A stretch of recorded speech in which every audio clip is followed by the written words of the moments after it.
මහදෑබර මිත්‍රය ඔබ සැමට ප්‍රීතිමත් සබත් දවසක් ප්‍රාර්ථනා කරනවා. උන්වහන්සේ තවත් සබත් දවසක් අපට තවත් අවස්ථාවක් අපට දී තිබෙනවා. උන්වහන්සේගේ ශුද්ධ වචනය ඉගෙන ගන්නට. අපි උන්වහන්සේට ස්තුතිවන්ත වෙමු. සතියක් පාසාම අපිට ශුද්ධ ලියවිල තුළින් උන්වහන්සේ අපව පෝෂණය කිරීම ගැන අපේ අවශ්‍යතාවයන් අපිට සපයා දෙනවා. විශේෂයෙන් අපේ ආත්මික මනුෂ්‍යාව ජීවත් කරන්නට අවශ්‍ය කරන ඒ පෝෂණය ශුද්ධ ලියවිල තුළින් අපිට සතිපතා දිනපතා උන්වහන්සේ අපිට දෙනවා. ඒ ගැන අපි උන්වහන්සේට ස්තුතිවන්ත වෙමු. ඔබ දන්නවා මේ කාර්තෝ පුරාම අපි විශේෂයෙන් අපි ඒ උන්වහන්සේ මනුෂ්‍යත් එක්ක කළා වූ ඒ සදාකාලික ගිවිසුම පිළිබඳව ඉගෙන ගන්නවා. විශේෂයෙන් ආබ්‍රහම් සමග කළා වූ ඒ සදාකාලික ගිවිසුම තුළ ඔබත් මමත් ඇතුළත් වෙලා ඉන්නා වූ ආකාරය පිළිබඳව අපි ඉගෙන ගන්නමින් සිටිනවා. මේක ඉතාම වැදගත්. අද කිතුණුවන් හැටියට අපිට අපි ගොඩාක් වෙලාවට කිතුණුවන් හැටියට අපිව අව탁සේරු කරගන්න අවස්ථා තිබෙනවා. නමුත් අපි ශුද්ධ ලියවිලට අනුව දන්න දෙයක් තමයි උන්වහන්සේ කවදාවත් ඔබවත් මාවත් අව탁සේරු කරලා නැහැ. ආබ්‍රහම් තුල උන්වහන්සේ ඔබටත් මටත් ආබ්‍රහම්ගේ වංශය, ආබ්‍රහම්ගේ බීජය එනම් අද දවසේදී ඔබත් මමත් ඒ ආබ්‍රහම් තුල ඒ ආබ්‍රහම්ගේ වංශයට උරුමකාරයන් වන බව ශුද්ධ ලියවිලේ ලියා තිබෙනවා. ඒ නිසා මේ කාරණය පිළිබඳව අපි හොඳ අවබෝධයකින් යුක්තව ක්‍රියා කරන්නට ඕනේ. මොකද උන්වහන්සේ කාටත් මේ ගැලවීම කියන දේ තව කෙනෙක්ගේ ඇඟේ එල්ලිලා, තව කෙනෙක්ගේ තවත් සෙනගගේ කොක්කේ එල්ලිලා ස්වර්ගයට යන්න නැත්නම් සදාකාල ජීවනය ලබන්නට උන්වහන්සේ එහෙම දෙයක් උන්වහන්සේ සූදානම් කරලා නැහැ. පෞද්ගලිකව ඔබටත් මටත් උන්වහන්සේ ප්‍රේම කරනවා, ආදරය කරනවා. ඒ නිසා තව කෙනෙක්ගේ ඇඟේ එල්ලිලා තව ජාතියේගේ පිහිටෙන් ස්වර්ගයට යන්න අවශ්‍යතාවයක් නැහැ අපිට. මොකද උන්වහන්සේ පෞද්ගලිකව උන්වහන්සේගේ ඒ ආශිර්වාද උන්වහන්සේ ඔබටත් මටත් දී තිබෙනවා. ඒ නිසා අද දවසේදී අපි මේ ගැන ශුද්ධ ලියවිල තුළින් පැහැදිලි කරගනිමු. අපි මේ සියල්ල අපිට පැමිණෙන්නේ ඉහළින් අපිට මඟ පෙන්වන්නේ උන්වහන්සේ. ඒ නිසා අපි උන්වහන්සේගෙන් බලය, ශක්තිය, ප්‍රඥාව වෙල්ලමු. හසත් පොළොවත් මහා පාලනය කරන්නා වූ ආදරමං කර දීපියණනී වහන්සේගේ ශුද්ධ නාමයට ගෞරවත් මහත් ප්‍රශංසාවතත් වේවා. ශදෝපියණනී වහන්සේ ස්තුතිවන්ත වෙනවා. අපිට සතිපතා දිනපතා වහන්සේ අපිට ඉගෙන උගන්වන බැවින් වහන්සේ ස්තුතිවන්ත වෙනවා. විශේෂයෙන් මේ ශුද්ධ සබත් පාඩම තුළින් ඔබ වහන්සේ එදා ආබ්‍රහම් සමග කළා වූ සදාකාලික ගිවිසුම කොයි ආකාරයෙන්ද ඒ ගිවිසුමේ ආශිර්වාද, ගිවිසුමේ පොරොන්දු, ගිවිසුමේ වරප්‍රසාද සියල්ල ජීවත් වෙන්නා වූ වහන්සේගේ දරුවන්ට දී තිබෙන්නේ. ඒ ආශිර්වාද භුක්ති විඳින්න අවස්ථාව උදා කර දී තිබෙන්නේ කියන කාරණේ අපි ඉගෙන ගන්නට යන අතර සුද්ධාත්ම බලයෙන් අප පූර්ණවත් කරලා ඔබ වහන්සේගේ වචනේ තේරුම් ගන්නට සුද්ධාත්ම බලය අපට දෙන්න කියලා ඉල්ලමින් කතා කරන්නව මාත් අසන්නව නරඹන්නව සිල් දනගේ ජීවිතත් බාර කරන්නේ කැප කරන්නේ යේසුස් වහන්සේගේ අතිශයෝත්තම වූ ප්‍රේමණීය වූ නාම ස්ථානය. ආමෙන්. තාවර සහෝදර සහෝදරිය අපි මේ සති ඉගෙන ගත්තේ ආබ්‍රහම්ගේ බීජය පිළිබඳව. අපි දන්නවා ආබ්‍රහම්ගේ බීජය තමයි ඊශ්‍රායල් සෙනග. එහෙම නේද? ඔව්. ආබ්‍රහම්ගේ වංශය, ආබ්‍රහම්ගේ ඒ ඊසාක් පොරොන්දුවේ උරුමකාරයා, පොරොන්දුවේ දරුවා තුලින් ඒ ආවව ගෝත්‍ර 12න් පැනනගාව ඒ දේශීය මහත් වූ ජාතිය අපි හඳුනනවා ආබ්‍රහම්ගේ බීජය හැටියට. එතකොට අපි කවුද? දැන් මේ කාරණේ අද දවසේදී අපි ශුද්ධ ලියවිලෙන් තේරුම් ගන්නට ඕන. අපි පළමුව විශේෂයෙන් ඔබගේ අවධානය මම යොමු කරනවා අපේ ප්‍රධාන බයිබල් පාඨයට මම ඔබගේ අවධානය යොමු කරන්නට කැමතියි. මොකද ඒක ඉතාම වැදගත් ප්‍රධාන බයිබල් පාඨය අපි දැන ඉගෙන ගැනීම. හොඳයි, මම කියවන්න කැමති 1 පේත්‍රස්ගේ පොතට. 1 පේත්‍රස්ගේ පොතේ මම ගොඩක් වෙලාවට මේ බයිබල් පාඨය ගන්නවා. දෙවෙනි පරිච්ඡේදයේ දැන් කියන්න එපා මේක ඊශ්‍රායලුන්ටයි ලියලා තියෙන්නේ කියන කාරණේ. එතකොට අපි කියවන්ට යනවා 1 පේත්‍රස්ගේ පොතේ දෙවෙනි පරිච්ඡේදයේ 9 වෙනි පදය මම කියවන්න කැමතියි. 1 පේත්‍රස්ගේ පොතේ දෙවෙනි පරිච්ඡේදයේ 9 වෙනි පදය. මොකද්ද කියන්නේ? එතන කියනවා 1 පේත්‍රස්ගේ පොතේ දෙවෙනි පරිච්ඡේදයේ 9 වෙනි පදේ. නමුත් අන්ධකාරයෙන් තමන් වහන්සේගේ විශ්වපත් ආලෝකයට නුඹලා කැඳවාගත් තැනන් වහන්සේගේ උත්කෘෂ්ඨතාවයන් දක්වන පිණිස. දැන් මේකට නේද එදා ඊශ්‍රායල් සෙනගවත් තෝරගත්තේ. ඊශ්‍රායල් සෙනගව ඇත්තටම අන්ධකාරයෙන් තෝරගත්ත. අපි දන්නවා එදා මිස්ර දේශයේ වුන් වහල් බවෙන්නේ. නමුත් අපි දන්නවා ආබ්‍රහම තෝරගත්තේ ඊට පෙර. එතකොට මෙතන පැහැදිලිව කතා කරනවා එදා කරපු දේම එදා ඊශ්‍රායල් සෙනගට කරපු දේ මා දවසේදී අලුත් ගිවිසුමේ ඉන්නා වූ ආත්මික ඊශ්‍රායල් සෙනගට උන්වහන්සේගේ දරුවන්ට උන්වහන්සේ තුල සිටින්නා වූ අයට උන්වහන්සේව පැළඳගත්තා වූ අයට උන්වහන්සේ කරට යන්නා වූ දේ ඒ කැඳවා තිබෙනා වූ කැඳවීම අපිට මේ පදේ පේත්‍රස්තුමා ඊටමත් අලංකාරයට ලෙස විස්තර කරනවා. මොකද කියන්නේ? නමුත් අන්ධකාරයෙන් තමන්ගේ විශ්වපත් ආලෝකයට නුඹලා කැඳවාගත් තනන් වහන්සේගේ උත්කෘෂ්ඨතාවයන් දක්වන පිණිස. අද කිතුණුවන් හැටියට අප බොහෝ දෙනෙක් තේරුම් නොගත්ත කාරණේ තමයි මේ කාරණේ. පළවෙනි කාරණේ තමයි එතන කියනවා ඔබවත් මාවත් අන්ධකාර ලෝකෙන් උන්වහන්සේ කැඳවා ගත්තේ. ගැඹුරේ මැරිලා නැත්තම් මරණයට නියම වෙලා සිටියා වූ ඔබවත් මාවත් මේ මහත් වූ අන්ධකාරයෙන් උන්වහන්සේ ඔබවත් මාවත් විශ්වපත් ආලෝකයට කැඳවා තිබෙන්නේ මොනවා සඳහාද? මෙතන පැහැදිලිව කියනවා කැඳවාගත් තැනන් වහන්සේගේ උත්කෘෂ්ඨතාවයන් දක්වන පිණිස. එදා ඊශ්‍රායල් සෙනගව කැඳවි කුමක් සඳහාද? උන්වහන්සේගේ ඒ කැඳවාගත් තැනන් වහන්සේගේ උත්කෘෂ්ඨතාවයන් දක්වන පිණිස. නමුත් ඔවුන් දැක්වාද? ඔවුන්ට බාර දුන් වගකීම කාර්යය ඔවුන් ඉෂ්ට කළාද?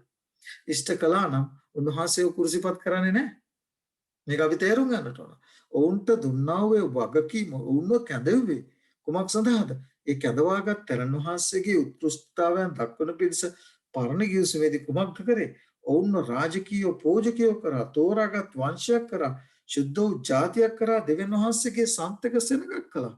මේ බයිබල් පාඩේ කියනවා වූ සියලුම කාරණා එදා ඊශ්‍රායල් සෙනගට ආබ්‍රහම්ගේ බීජයට ආබ්‍රහම්ගේ වංශයට උන්වහන්සේ මේ පොරොන්දු ඉෂ්ට කළා. නමුත් ඔවුන් ඒ ආශිර්වාදය නැත්තම් ඔවුන් ආබ්‍රහම්ගේ බීජය වෙමින් ආබ්‍රහම්ගේ පරම්පරාව වෙලා දෙවියන් වහන්සේ උන්ට බාර දුන්නා වූ වගකීම ඔවුන් ඉෂ්ට කළාද කියන කාරණයට අපි අපේ අවධානය යොමු කරන්නට ඕන. මේ ඔබට මම බයිබල් පාඩ කීපයක් දෙන්නම්. මොකද මේ බයිබල් පාඩ වලින් උන්වහන්සේ ඇයි මේ ඊශ්‍රායල් සෙනගව තෝරගත්තේ කියන කාරණය ඉතාමත් පැහැදිලිව විස්තර කරනවා. මම කැමතියි ඔබගේ අවධානය යොමු කරන්න එසකියල්ගේ පොතට. එසකියල්ගේ පොතේ මම කියවන්න කැමති පස්වෙනි පරිච්ඡේදයේ එසකියල් පස්වෙනි පරිච්ඡේදයේ පස්වෙනි පදයේ මෙන්න මේ ආකාරයෙන් කියනවා. උන්වහන්සේ මොනතරම් ආදරයකින් ප්‍රේමයකින් මේ සෙනගව ගත්තද කියලා බලන්න. පස්වෙනි පදයේ කියනවා ස්වාමීන් දෙවියන් වහන්සේ මෙසේ කියනසේක මේක යෙරුසලමේ ඈ ජාතීන් මැද පිහිටුවෙමි. ඔබ දන්නවද යෙරුසලම? අපි දන්නවා මේ ලෝකයේ තිබෙනා බලන්න මොනතරම් ආශිර්වාදයක් මේ සෙනගට උන්වහන්සේ කළාද කියන කාරණේ. ජාතීන් මැද ලෝකයේ මැද පිහිටුවා යෙරුසලම. මොනවා පිණිසද පිහිටුවේ? මොනවා පිණිසද පිහිටුවේ? අන්නේ ජාති මේ බයිබල් පාඩේ කියනවා රාජකීය වංශයක් කරලා සුද්ධ වූ ජාතියක් කරලා දෙවියන් වහන්සේගේ සන්තක සෙනගක් කරලා දෙවියන් වහන්සේ මේ ඊශ්‍රායල් සෙනගව කැඳෙව්වේ තෝරාගත්තේ අන්ධකාරයෙන් විශ්පත් ආලෝකයට ගෙනාවේ උන්වහන්සේගේ උත්කෘෂ්ඨතාවයන් දක්වන පිණිස. අපිට හම්බෙනවද උන්වහන්සේගේ උත්කෘෂ්ඨතාවයන් උන් දැක්වායි කියලා? උන්වහන්සේ ඔවුන්ව ලෝකයේ මැද ආසියාව ගත්තත් අප්‍රිකාව ගත්තත් යුරෝපය ගත්තත් මේ සියල්ලන්ට දකින පිණිස ඔවුන් පොළවේ මැද යෙරුසලමේදී ඔවුන් ජාතීන් මැද පිහිටුව බව දේව වචනේ කියනවා. නමුත් ඈ කරපු දේ නැත්නම් යෙරුසලම කරපු දේ ඊට පස්සේ එතනින්ම ඉතාමත් පැහැදිලිව ලියා තිබෙනවා. තවත් බයිබල් පාඨයකට ඔබගේ අවධානය මම යොමු කරන්නට කල්පනා කරා ද්විතීය කතාව පොතේ. හරියට ඔවුන්ව මේ ආත්මික ඔර්ලෝසුවක් හැටියට ඔවුන් අනිත් ජාතීන් මැද තබනු ලැබුවා. අපි දන්නවා කාලය නවත්තන්නට හැකියාවක් නැහැ. කාලය දුවනවා. ඔර්ලෝසුව දෙස බලන අපි මේක හරි ඉතාමත් මේ පාඩමේ ඉතාමත් ලස්සන කතන්දරයක් කියලා මම ඒක කියන්න උත්සාහ කරන්නේ. අපි හැමතිස්සෙම මේ ඔර්ලෝසුවක් පාවිච්චි කරන එකට හේතුව තමයි වෙලාව බලා ගන්න. අපි දන්නවා වෙලාව කවදාවත් නවතින්නේ නැහැ. වෙලාව දුවනවා. වෙලාව යනවා. එතකොට මේ වෙලාවට අනුව අපේ ජීවිතය අපි හැඩගස්ස ගන්නවා. එතකොට මේ කාරණේම උන්වහන්සේ ඔබවත් මාවත් ඔරලෝසුවක් හැටියට නැත්නම් ඔබවත් මාවත් මේ අන්‍යයන්ට අපි දිහා බලලා කාලය ගෙවෙනවා, කාලය ගෙවිගෙන යනවා. ඒ නිසා තප්පර කට්ට ඊළඟට විනාඩි කට්ට පැය කට්ට දුවනවා. ඒ නිසා ඔවුන් සූදානම් විය යුතු බව සෑම තප්පරයකම සෑම මොහොතකම අනිත් සෙනගට කතා කරන පිණිස ශබ්දය දෙන පිණිස නැත්තම් වෙලාව යනවා ලෑස්ති වෙව් කියන පණිවිඩය. ලෑස්ති වෙන්න සූදානම් වෙන්නටයි කියන පණිවිඩය. දෙන පිණිස ඔබවත් මහවත් උන්වහන්සේ තෝරගෙන තියෙන්නේ. ඒ කාරණේම සඳහා තමයි එදා ඊශ්‍රායල් සෙනගවත් උන්වහන්සේ තෝරගත්තේ.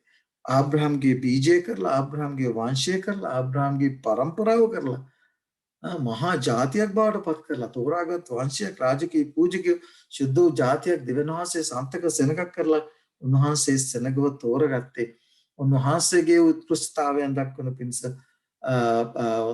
පිණිස බව අපි පැහැදිලිව දන්න දෙයක්. ඔවුන්ගේ උත්කෘෂ්ඨතාවයන් දක්වන පිණිස නෙවෙයි.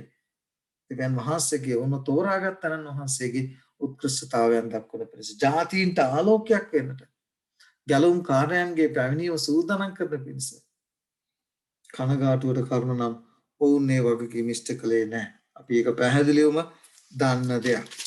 තවත් අපිට බලාපොරොත්තුවක් ඉතිරිව තියෙනට හැකියාවක් නැහැ. මම කියනවා උත්පත්ති පොතේ සමාවෙන්න ලෙවි කතාව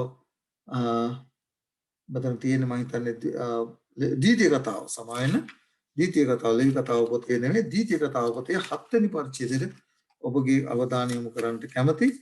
ද්විතීය කතාව පොතේ 7 වෙනි පරිච්ඡේදයේ මම කියවන්න කැමති 6 වෙනි පදේ කීකරුකමේ ආශිර්වාද සහ අකීකරුකමේ ශාප හරි ලස්සනට ලියා තිබෙනවා. ද්විතීය කතාව පොතේ 6 වෙනි පරිච්ඡේදයේ අපිට අවවාද ආඥා අපිට හම්බ වෙනවා. 7 වෙනි පදේ මම කියවන්න කැමති 7 වෙනි පරිච්ඡේදයේ 6 වෙනි පදේ මෙන්න මේ ආකාරයෙන් කියනවා. මග්නිසාද නුඹ නුඹේ දේව් ස්වාමීන් වහන්සේට ශුද්ධ සෙනගක්ය. පොළොවේ සිටින සියලු මනුෂ්‍යයන් වර්ගයන් අතරෙහි ස්වාමීන් වහන්සේ තමන් සෙනග සන්තක සෙනගක් වන පිණිස නුඹ තෝරාගත්සේක. මේක හරි ලස්සන බයිබල් පාඩයක්. මොකද්ද කියන්නේ? ඊට පස්සේ 7 වෙනි පදෙත් මම කියවන්න කැමතියි. ඒක ඉතාම වැදගත්. මග්නිසාද නුඹේ දේව් ස්වාමීන් වහන්සේට ශුද්ධ සෙනගක්ය. පොළොව තලයේ සිටින සියලු මනුෂ්‍යයන් වර්ගයන් අතරේ ස්වාමීන් වහන්සේ තමන් සන්තක සෙනගක් වන පිණිස නුඹ තෝරාගත්සේක. ඇයි තෝරාගත්තේ? හොඳට අහගන්න. ස්වාමීන් වහන්සේ නුඹලා කෙරෙහි ඇලුම් වී නුඹලා තෝරාගත්තේ අන් සියලු ජනයන්ට වඩා නුඹලා ගණනින් වැඩි නිසා නොවේ. මග්නිසාද නුඹලා අන් සියලු ජනයන්ට වඩා ස්වල්ප වූවලිය. මතක තියාගන්න උන්වහන්සේ 8 වෙනි පදේ කියනවා හේතුව. නමුත් ස්වාමීන් වහන්සේ නුඹලා බලවත් හස්තයකින් පිටතට ගෙනවිත් වාල්කමේ ගෙදරවන මිස්රයේ රජු පාරාව අතින් නුඹලා මිදුවේ උන්වහන්සේ නුඹලාට ප්‍රේම කළ නිසාත් නුඹලාගේ පියවරුන්ට දිවුරීම ඉෂ්ට කරන්නට කැමති වුණු නිසාත්ය.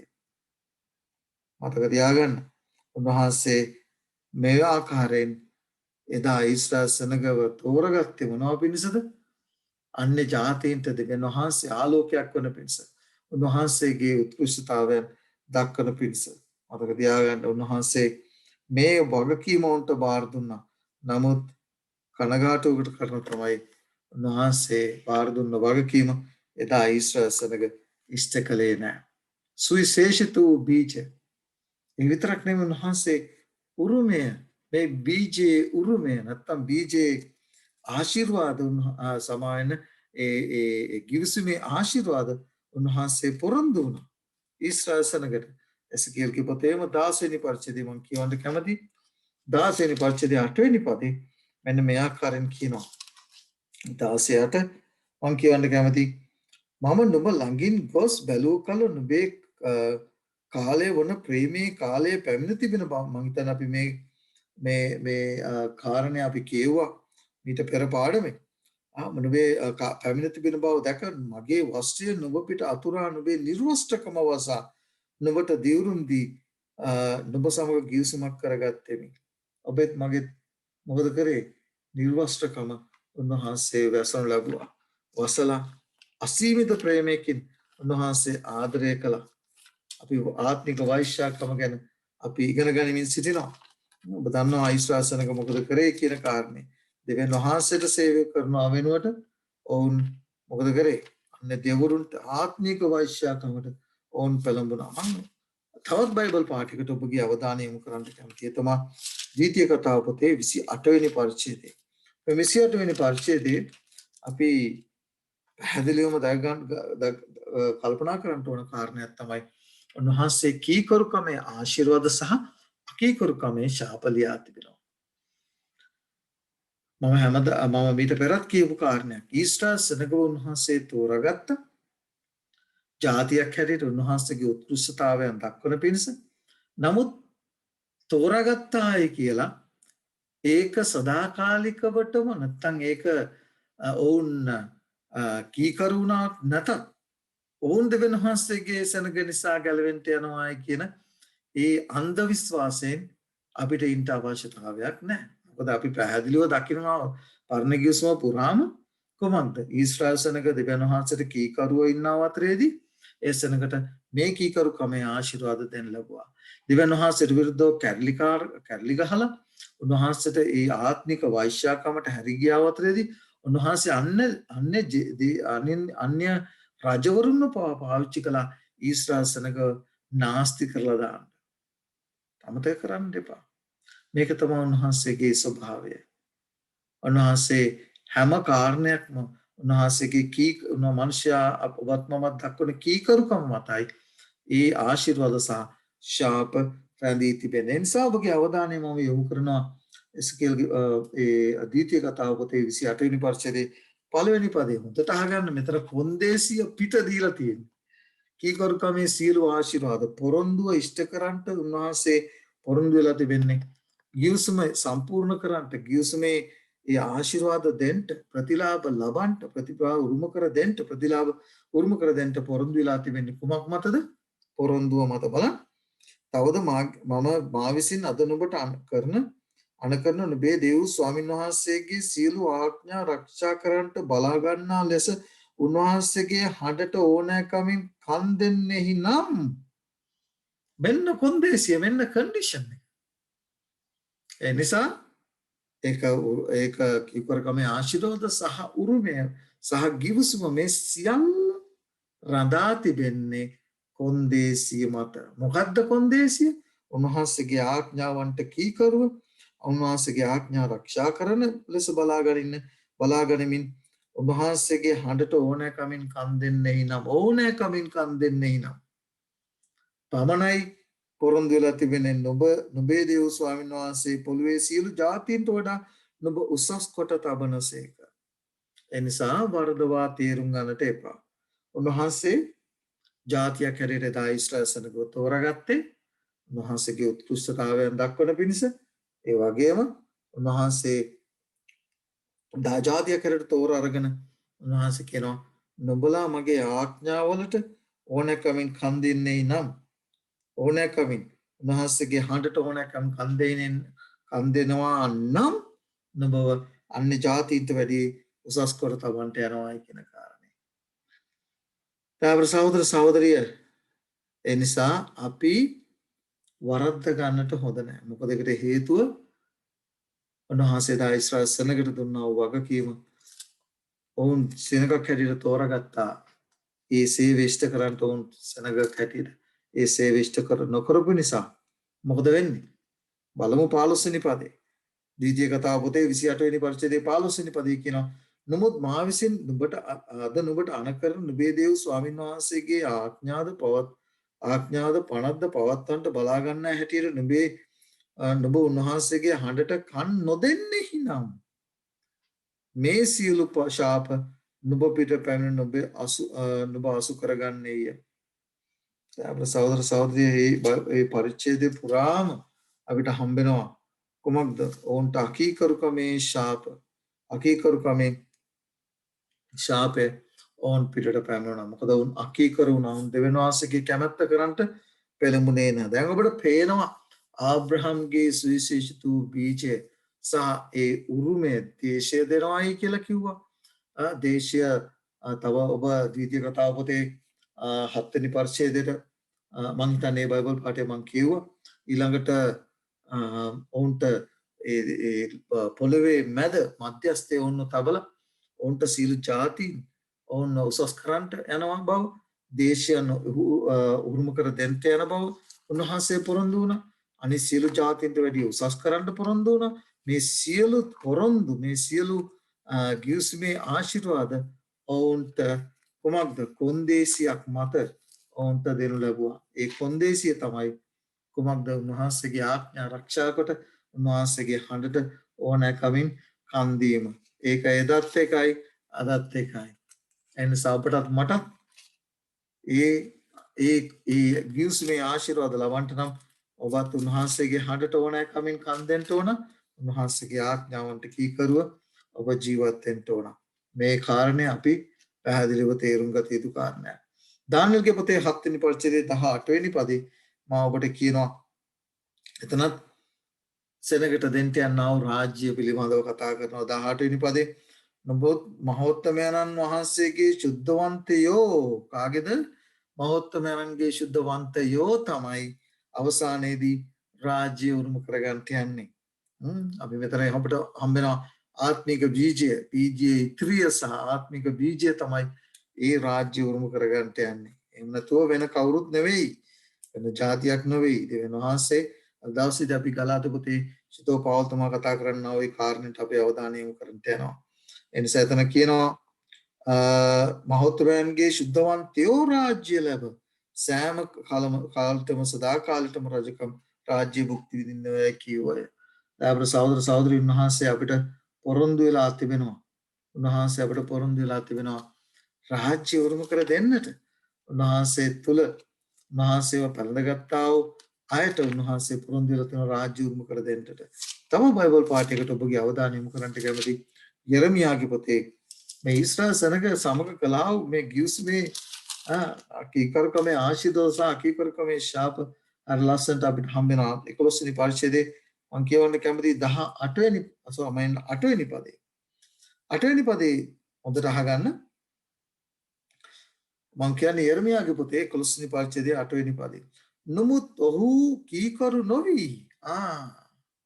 ඔහු කීකරු නොවි තමුන්ගේ කන් යොමු නොකර තමුන්ගේ නපුරු සිතිවිලි මුරණ්ඩුකමේ හැටියට හැසිරුණෝය.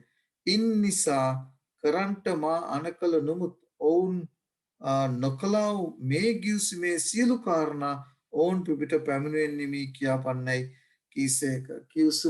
ගිවිසුමේ ආශිර්වාද වගේම කොමක්ද? ඒ ද්‍රෝහී වූ බීජය, ද්‍රෝහී වූ සෙනග, දෙවියන් වහන්සේට ද්‍රෝහී වූ සෙනගට මේ ගිවිසුමේ සදාන් කරන්නා වූ සදාන් වෙන්නා වූ ශාපය ඔවුන්ට උරුම වුණ බව අපිට පැහැදිලිවම සුද්ධ ලියවිල්ලේ අපිට පේන දෙයක්. ඒ නිසා අපි මේ කාරණයට අපේ අවධානය අද දවසේදී යොමු කරමින් සිටිනවා. ඒ නිසා අපි මතක තියාගනිමු උන්වහන්සේ මේ සියලු කාරණා උන්වහන්සේ ඔබටත් මටත් එල්දරව් කර දී තිබෙනවා. දැන් අපි යන් පළවෙනි කාරණයට ඒ තමයි සුවිශේෂිත වූ බීජය පිළිබඳව අපි දැන් කතා කරා. මොකක්ද ඒ? උන්වහන්සේටම ශුද්ධ සෙනගක් කොට ඊශ්‍රායල් සෙනගව තෝරාගත්තා. මෙන්න සුවිශේෂිත වූ බීජය, ආබ්‍රහම්ගේ සුවිශේෂිත වූ බීජය. ඇයි ඔවුන්ව තෝරාගත්තේ කියන කාරණය අපි ශුද්ධ ලියවිල්ලෙන්ම ඉගෙන ගත්තා. ඔවුන් අන්‍ය ජාතීන්ට දෙවියන් වහන්සේගේ උත්කෘෂ්ඨතාවයන් පෙන්වන පිණිස, උන්වහන්සේගේ මහිමය පෙන්වන පිණිස උන්වහන්සේ ඊශ්‍රායල් සෙනගව තෝරාගත්තා. නිග්මයා පොතේ 19 වෙනි පරිච්ඡේදයේ 6 වෙනි පදේ පැහැදිලිවම අර පේතෘස් කතා කරන්නා වූ කාරණේම කතා කරනවා. පූජකයන් වශයෙන් ඔවුන් තෝරාගත්තා. තෝරාගත් ජාතියක් දෙවියන් වහන්සේ සන්තක සෙනගක් හැටියට ඔවුන් තෝරාගත්තා. මතක තියාගන්න. ඊළඟට යෙසායාගේ පොතේ 49 වෙනි පරිච්ඡේදයේ 6 වෙනි පදේ කියනවා ඔවුන් ශුද්ධකමේ ආදර්ශයක් හැටියට තෝරාගත් අන්‍ය මිනිසයන් උන්වහන්සේගේ බලය, උන්වහන්සේගේ මහිමය, උන්වහන්සේගේ උත්කෘෂ්ඨතාවය අන්‍යයන් දකින පිණිස ඊශ්‍රායල් සෙනගව තෝරාගත්තා. නමුත් අපි දන්නවා ඊශ්‍රායල් සෙනග මොකද වුනේ? ඒ සීල ආශිර්වාද භුක්ති විඳිමින් ඔවුන් දෙවියන් වහන්සේ බලාපොරොත්තු වුණා වූ ඒ සේවය ඔවුන් ඉෂ්ට කළේ නැහැ. මෙන්න ඔවුන් ජාතියක් හැටියට තෝරාගත්තා. ඒ බීජය අපි ඉගෙන ගත්තා මේ ප්‍රධාන කාරණේ ඒ ආබ්‍රහම්ගේ බීජය හඳුනාගත්තා. එදා ඊශ්‍රායල් සෙනඟ ඊළඟට අපිට හම්බ වෙනවා ඒ බීජයේ උරුමය. ද්විතීය කතාපතේ පැහැදිලිව කතා කරන උන්වහන්සේ දේශය හිමි කර දෙන්න යන බව. ඊශ්‍රායල් සෙනඟට ඒ කිරියෙන් පැනියෙන් ගලා යන දේශය ඒ කානාන් දේශය උරුම කර දෙන්න යන බව උන්වහන්සේ පොරොන්දු වුණා. කනගාටුවට කරුණ තමයි මම මේක මීට පෙරත් සඳහන් කරපු කාරණයක්. ඔබ දන්නවා ඊශ්‍රායල් සෙනඟට මේ පොරොන්දුව ඉෂ්ට කර දෙන පිණිස උන්වහන්සේ මිස්ර ගෙයින් ඒ මිස්රයේ වහල් බවින් උන්වහන්සේ සෙනඟව අරගෙන ආවා. ඔබ දන්නවා ඒ අරගෙන ආවා වූ සියලු දෙනා කොහෙටද ආවේ? කිරියෙන් පැනියෙන් ගලා යන කානාන් දේශයේ වැට ළඟටම ආවා. වැට ළඟටම කෙඳිරි ගගා දෙවියන් වහන්සේට විරුද්ධව කැරිලි ගගා දෙවියන් වහන්සේ වගාවලටපත් කරමින් ඒ කාන්තාරයේ පුරාම දේශේ නැත්තම් පොරොන්දුවේ දේශේ වැට ළඟටම ඇවිල්ලා ඔවුන් මොකද කරේ? කැරිලි ගැහුවා. දෙවියන් වහන්සේ සෙනඟට පොරොන්දු වුණා වූ පොරොන්දුව ඒ උරුමය උන්වහන්සේට ඉෂ්ට කර දෙන්න බැරුව ගියයි ඔවුන්ගේ කැරිලි ගැසීම ඔවුන්ගේ අකීකරුකම නිසා. එදා මිස්රයෙන් ආවා දෙන්නෙක් පමණයි පොරොන්දු දේශයට ඇතුල් වුණේ. කවුද? ඒ කාලෙබ් සහ යෝෂුවා පමණයි. අනිත් සියලු දෙනාටම බණාන්ත නැත්නම් කාන්තාරයේ මියන්ට සිද්ධ වුණා. පොරොන්දුව ලැබුවා. නමුත් ඔවුන්ට පොරොන්දුව හිමි කරගන්න ඔවුන්ට ඒ ආශිර්වාද නැත්නම් ඒ වරම් නැත්නම් ඒ පොරොන්දුවේ ආශිර්වාද භුක්ති විඳින්න ඔවුන්ට හැකියාවක් ලැබුණේ නැහැ. ඇයි ඒ? අකීකරුකම නිසා. කෙන්දිරීම නිසා, කැරලි ගැසීම නිසා ඔවුන්ට පොරොන්දුවේ ආශිර්වාද ඔවුන්ට උරුම කරගන්න හැකියාවක් ලැබුණා. මොනතරම් අභාග්‍ය සම්පන්න සෙනඟක් වුණාද එදා ඊශ්‍රායල් සෙනඟ. ඒ අපිට හම්බෙනවා ඒ ආවාව් සෙනඟ අතරින් ඒ මිස්ර දේශයෙන් පිටත් ආවාව් සෙනඟ අතරින් කාලෙබ් සහ යෝෂුවා පමණයි. ඔවුන් යෙරුසලම නැත්තම් ඒ පොරොන්දු දේශය හිමි කරගත්තේ. අපි දන්නවා ඊට පස්සේ ඊළඟ ජෙනරේෂන් එක නැත්නම් ඊළඟ පරම්පරාව තමයි අපි දන්නවා යෝෂුවා යෙරිකෝව යටත් කර ගැනීම ඒ යනාදී වශයෙන් ඒ ඊළඟ පරම්පරාව තමයි ඒ පොරොන්දුවේ හිමිකාරයන් බවට පත් වුනේ. දාබ්‍ර සහෝදර සහෝදරය ඒ නිසා අමතක කරන්නට එපා.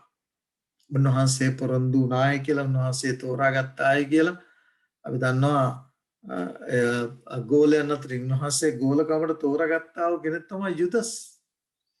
නමුත් මොකද වුනේ? උන්වහන්සේ තෝරාගත්තායි කියලා උන්වහන්සේගේ උරුමය ඔහු හිමි කරගත්තද? නැහැ. ඔහු ගැලවීම අහිමි කරගත්තා. ඒ නිසා ඒක සම්පූර්ණ ඔබටත් මටත් අතේ තිබෙන දෙයක්. ගැලවීමේ ආශිර්වාද පොරොන්දුවේ ආශිර්වාද හිමි කරගන්නවද නැත්නම් ඔබ අහිමි කරගන්නවද කියන කාරණේ තීරණය කරන්නේ ඔබත් මමත්. ඒ නිසා වැරදි ලෙස සුද්ධ ලියවිල තේරුම් ගන්නට එපා. පැහැදිලිව මම කියුවා මේ ද්විතීය කතාව පොතේ 1:28 දක්වා කීකරුකමේ ආශිර්වාද සඳහන් කරනවා. අකීකරු වුණොත් මොකද වෙන්නේ කියලා ද්විතීය කතාව පොතේ මොනවටද? උන්වහන්සේගේ ආඥාවලට ඊළඟට උන්වහන්සේගේ හඬට අහුම්කම් නොදුන්නොත් ඔවුන්ට සිද්ධ වන දේ පැහැදිලිවම ලියා තිබෙනවා. කීකරු වුණොත් උන්වහන්සේ දේශයේ සාර්ථක දේශයට ආශිර්වාද කරන්නට යනවා, සමෘද්ධිමත් කරන්නට යනවා, සෙනඟට ආශිර්වාද කරන්නට යනවා, මුළු අනිත් ලෝකයේ සෙනඟ අතරින් ප්‍රධාන ජාතිය බවට පත් වෙන්නට යනවා. ඒ සියලු පොරොන්දු උන්වහන්සේ දෙනු ලැබුවා. නමුත් අකීකරු වුණොත් ආඥා කඩ කරමින් දෙවියන් වහන්සේට ප්‍රසන්න නොවන දේ කළොත් ඔවුන් භූමියෙන් පවා නිරපුල් ලබනවායි කියලා උන්වහන්සේ සඳහන් කර තිනවා ද්විතීය කතාව පොතේ. අන්‍ය ජාතීන් විසින් ඔවුන් යටත් කරන ගන්න බවට දේව වචනේ කාරණේ ලියා තබා තිබෙනවා. ඒ නිසා අමතක කරන්නට එපා. මේ සියලු කාරණා රඳා තිබෙන්නේ ඔබගෙත් මගෙත් කීකරුකම.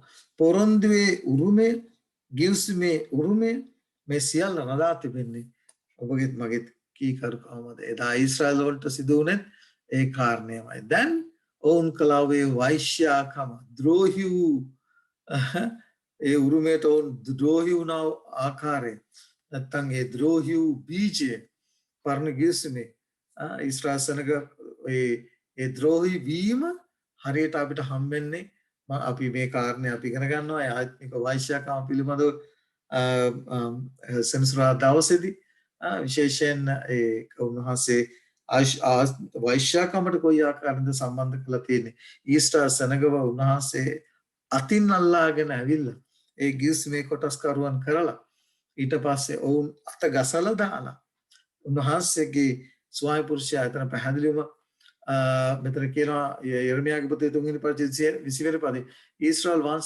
වංශයේ භාර්යාවක් අගේ පුරුෂයාට ද්‍රෝහිකම් කරන්නාක් මෙන් නුඹලා මට විරුද්ධව ද්‍රෝහිකම් කළ වියයි ස්වාමීන් වහන්සේ කියනසේක. තවත් බයිබල් පාඨයක මම ඔබට පෙන්වුවා උන්වහන්සේ ඊශ්‍රායල් සෙනගට ස්වාමි පුරුෂයෙක් වුණායි කියලා. ඔවුන්ගේ අත අල්ලගෙන ඊශ්‍රායල් සෙනගව ඒ කානාන් දේශයෙන් ගෙනාවු ආකාරය පිළිබඳව අපි ඉගෙන ගත්තා.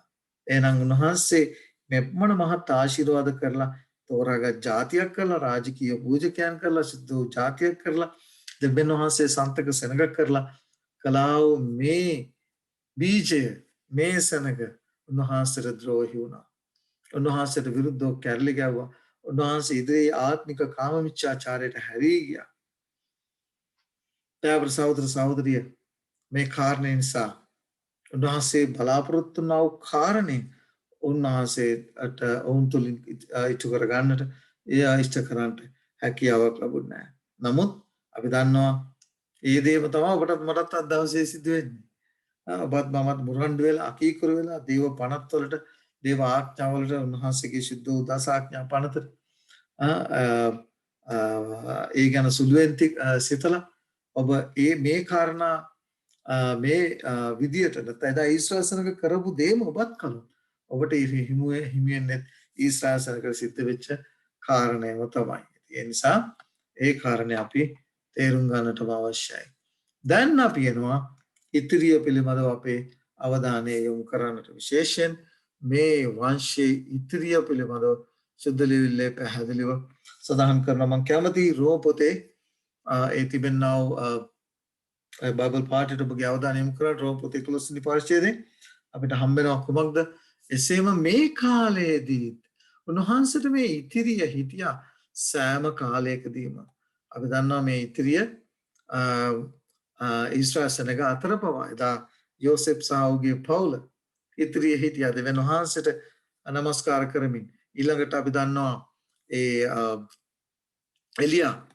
එලියා ඒ ආහබ්ගේ කාලේදී දෙවියන් වහන්සේට නමස්කාර කළා වූ ඉතිරි සෙනගක් හිටියා. ඊළඟට ඒ බාල්ට හිස නැමුවා 7000ක් පමණ සෙනග හිටියා. එතකොට මේ යනාදී වශයෙන් සෑම කාලයකදීම උන්වහන්සේට මේ ඉතිරිය පරණ ගිවිසුමේ ස්වභාව තුළ ඒ ඉතිරිය අපිට හම්බ වෙනවා. අලුත් ගිවිසුමේ ක්‍රිස්තියානි සෙනග අතර මේ ඉතිරිය අපිට හම්බ වෙනවා. ඒ නිසා රෝම පොතේ 11 වෙනි පරිච්ඡේදයේ 5 වෙනි පදේ කියනවා එසේම මේ කාලයේදී ආනුග්‍රහය තෝරා ගැනීමේ ප්‍රකාරයට ඉතිරි වූ කොටසක් සිටී.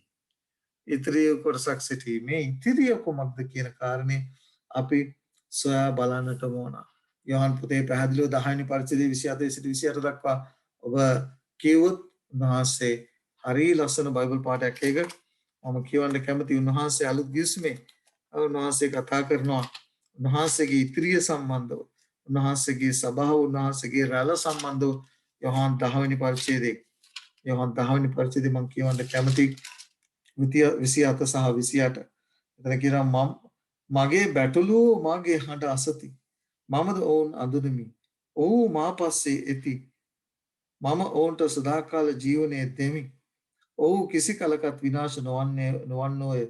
කිසිවෙක් මගේ අතින් ඔවුන් උදුරා නොගන්නෝය. අපි දන්නවා ඊශ්‍රායල් සෙනග ක්‍රිස්තුස් වහන්සේ උන්වහන්සේ යහපත් බැටළු ඇඳලා හැටියට උන්වහන්සේව ඔවුන් පිළිගත්තේ නැහැ.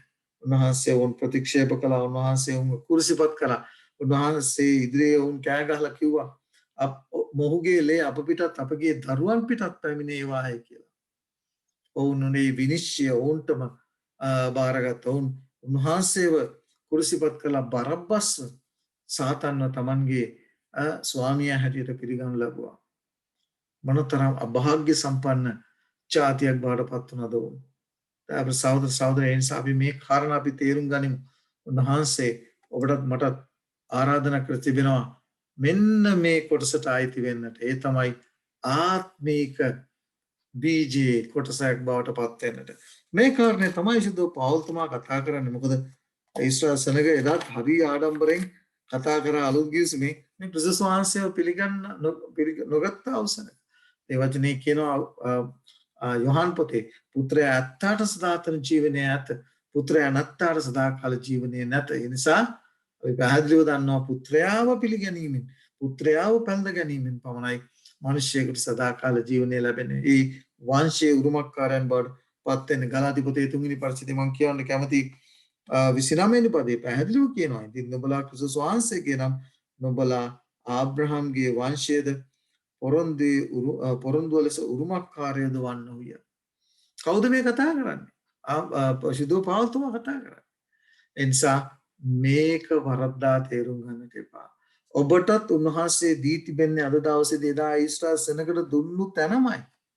ඒකයි පේත්‍රස් තුමා අපි ප්‍රධාන බයිබල් පාඩේ කිව්වේ නුඹලා වනාහි තෝරාගත් වංශයෙන්ද රාජකීය පූජකීය ශුද්ධ වූ ජාතියද දෙවියන් වහන්සේ සන්තක සෙනගක්ද වන්නවිය.